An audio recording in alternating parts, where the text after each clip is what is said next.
হয়ে তুই আমার মেয়েকে নিয়ে মেট্রো রেলে ঘুরতে আসছস বেয়াদব কোথাকার। আঙ্কেল আই এম সরি, আমি আপনার মেয়ের সাথে কখনো ঘুরতেও যাব না আর দেখাও করব না। দেখা করবি না? হ্যাঁ, আর তোদের সাথে কখনো আমাদের যায় না, কথাটা সবসময় মনে রাখবি। বামুন হয়ে চাঁদের দিকে কখনো হাত বাড়াবি না, কারণ তোরা গরিব, এটা আমরা কখনো সহ্য করবো না। আমাকে নিও না বাবা, আমাকে নিও না বাবা। বাবা আচ্ছা ঠিক আছে স্যার।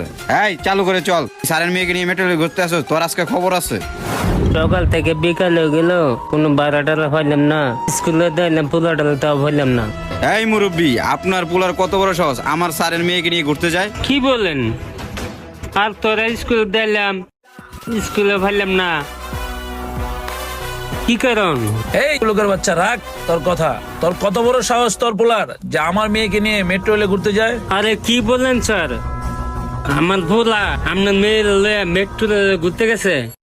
কিরে বাবা আমরা দুইজন একই ক্লাসে পড়ি, আমরা দুইজন ফ্রেন্ড, তার লাগে ওই বলছিল